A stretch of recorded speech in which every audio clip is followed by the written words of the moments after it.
Les crises peuvent survenir dans n'importe quelle relation. Elles ont des natures et des causes différentes. Certaines crises sont directement liées à l'enfant, naissance, première scolarisation, adolescence de l'enfant, départ du domicile parental. Chaque famille vit les crises de manière différente, mais il est important de savoir comment elles se manifestent, quels sont les dangers qu'elles comportent et comment les surmonter au mieux. Nous parlerons plus tard des crises dans les relations familiales. Qu'entendez-vous par ce concept? La naissance d'un enfant est un moment difficile pour les jeunes époux. Le mode de vie change complètement. Une nouvelle famille émerge, mais elle nécessite la plus grande attention. Au cours de cette période, des disputes peuvent apparaître entre les conjoints. Le mari comprend qu'il n'est plus le seul. La femme peut développer une dépression post-partum. De nombreux maris constatent que le comportement des femmes change radicalement après la naissance d'un enfant. En psychologie sociale, la famille est considérée comme un système. Les relations qui la composent doivent tendre vers l'équilibre. Chaque événement implique une rupture d'équilibre. Une crise est une transition de la relation vers un nouveau niveau. Cependant,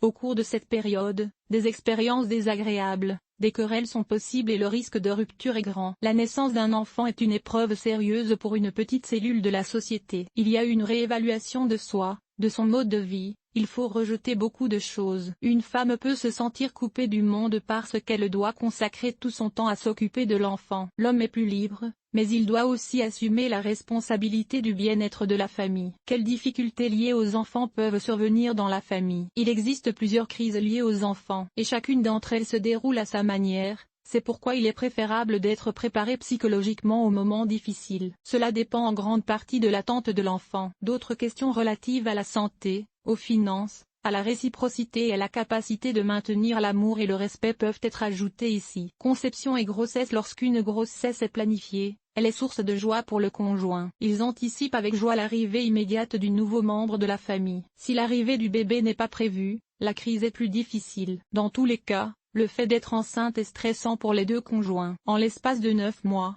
les préparatifs de l'accouchement sont en cours. La femme a un fond hormonal et peut devenir plus capricieuse et exigeante. Pendant cette période, il est très important que l'homme fasse preuve d'un maximum d'attention et de patience. Plus la naissance du bébé approche, plus elle devient intense. Le déroulement de la grossesse est souvent difficile et l'attention de l'homme est donc cruciale. À cela s'ajoute la peur de l'accouchement, de la santé du bébé et de la future mère. Bien que l'enfant ne soit pas encore né, les parents n'ont pas toujours conscience que leur famille va bientôt s'agrandir. Les attentes concernant la première naissance sont inconnues. Les jeunes ne savent pas encore comment s'occuper correctement d'un bébé et ne comprennent donc pas à quel point leur vie va changer. La naissance d'un bébé, l'enfant est né et une nouvelle vie commence dans la famille. Les premières choses auxquelles les jeunes parents sont confrontés sont les nuits blanches et l'épuisement. La plupart des soins à l'enfant reposent sur les épaules de la mère. Au cours des premiers mois, elle doit retrouver sa forme antérieure, mais souvent, la femme manque totalement de temps pour elle-même. Elle est fatiguée, ne dort pas assez et a des tâches domestiques supplémentaires. Elle peut donner l'impression de ne plus s'intéresser à lui. Il est jaloux de la femme et de l'enfant. De plus, il a envie d'intimité, mais l'attention de la jeune mère est tournée vers le bébé. Il en résulte une situation tendue dans la famille,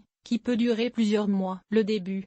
Le premier enfant est toujours effrayant et inconnu. Le bébé est sans défense et les jeunes parents ne savent pas comment le traiter. La peur provoque des changements dans l'état du nouveau-né. En outre, la vie des jeunes est radicalement modifiée. Alors qu'ils étaient auparavant libres de leur comportement, la famille est désormais confinée à la maison. Il est presque impossible de faire une pause avec le bébé. Caractéristique de la crise à la naissance du premier enfant et ce qui l'affecte, deuxième enfant et suivant une crise peut survenir. Après la naissance du deuxième enfant, bien que les parents soient déjà décédés, la situation s'aggrave si l'on observe déjà des problèmes dans le couple, personnels et financiers. Pour de nombreux conjoints, la relation se détériore. On craint que l'aîné n'accepte le cadet. Le nouveau-né de la mère est à nouveau présent en premier lieu. La crise est plus facile à surmonter si les deux conjoints veulent l'enfant et semblent disposés à le faire. Les problèmes qui peuvent survenir. Afin de vivre sereinement la période de crise, il est nécessaire de constituer les deux conjoints. Pour maintenir la relation, il est très important de comprendre qu'il s'agit d'une période temporaire et que les problèmes qui peuvent survenir sont naturels. Début du développement de la parole. Les parents attendent avec impatience le moment où leur bébé commencera à parler. C'est une période intéressante et agréable. Si le développement de la parole est retardé pour une raison quelconque, les adultes ont des craintes, mais tout ira bien. L'enfant commence à communiquer activement et a besoin de l'attention des adultes, ce qu'il n'aime pas forcément. Dès que la parole apparaît, il pose beaucoup de questions et essaie d'obtenir ce qu'il veut de la parole. Établir des interactions avec l'extérieur. Dès que le bébé commence à bouger, il commence à apprendre activement l'espace. Cela suscite certaines craintes chez les parents, car il y a beaucoup de dangers autour de lui. L'enfant ne comprend pas encore les limites. Cela signifie qu'il peut entrer tranquillement dans n'importe quelle pièce, y compris dans la chambre de ses parents. La tâche des parents consiste à organiser correctement le processus de développement. Le bébé est curieux, il veut connaître le monde et les adultes doivent satisfaire sa curiosité. En outre, il observe le comportement de ses aînés, absorbe leurs valeurs, copie leur comportement et devient de plus en plus indépendant et autonome. C'est ainsi que se forme la personne. La puberté. L'adolescence est une période complexe non seulement pour l'enfant lui-même, mais aussi pour ses parents. Pour l'adolescent, ses amis deviennent importants et l'autorité des parents n'est déjà plus aussi importante. Les conflits familiaux surviennent lorsque l'enfant devient agressif et incontrôlable. Un style d'éducation unifié est très important. Cela signifie que le père et la mère doivent avoir des exigences similaires. L'adolescent doit sentir que la famille est un lieu où il peut recevoir un soutien constant. Les deux parents doivent s'impliquer dans l'éducation et être un exemple pour leurs enfants. Si l'un des adultes se soustrait à ses devoirs, cela provoque la négativité de l'autre partenaire et conduit à des conflits réguliers et à l'aggravation de la situation dans la famille. Abandon du domicile des parents de l'enfant. Pour les familles qui se sont occupées d'un enfant unique, le fait de laisser l'enfant à la maison peut être problématique. Ils n'ont plus à partager les responsabilités. Le syndrome du nid vide apparaît. Pour traverser avec succès les périodes difficiles, les partenaires doivent partager des intérêts communs. Le manque de respect, de confiance et d'occasion de discuter des problèmes peut exacerber la crise. Les parents devront s'adapter au fait que leur fils ou leur fille ne vit plus avec eux et se retrouve seul. Le mariage.